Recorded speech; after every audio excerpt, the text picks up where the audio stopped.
Just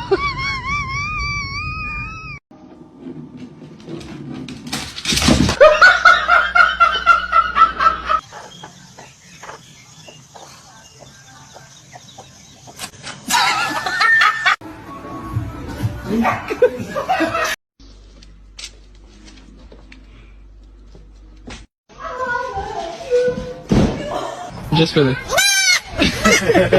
Alright, let's hear it. Unison. Here we go. 1, 2, 3.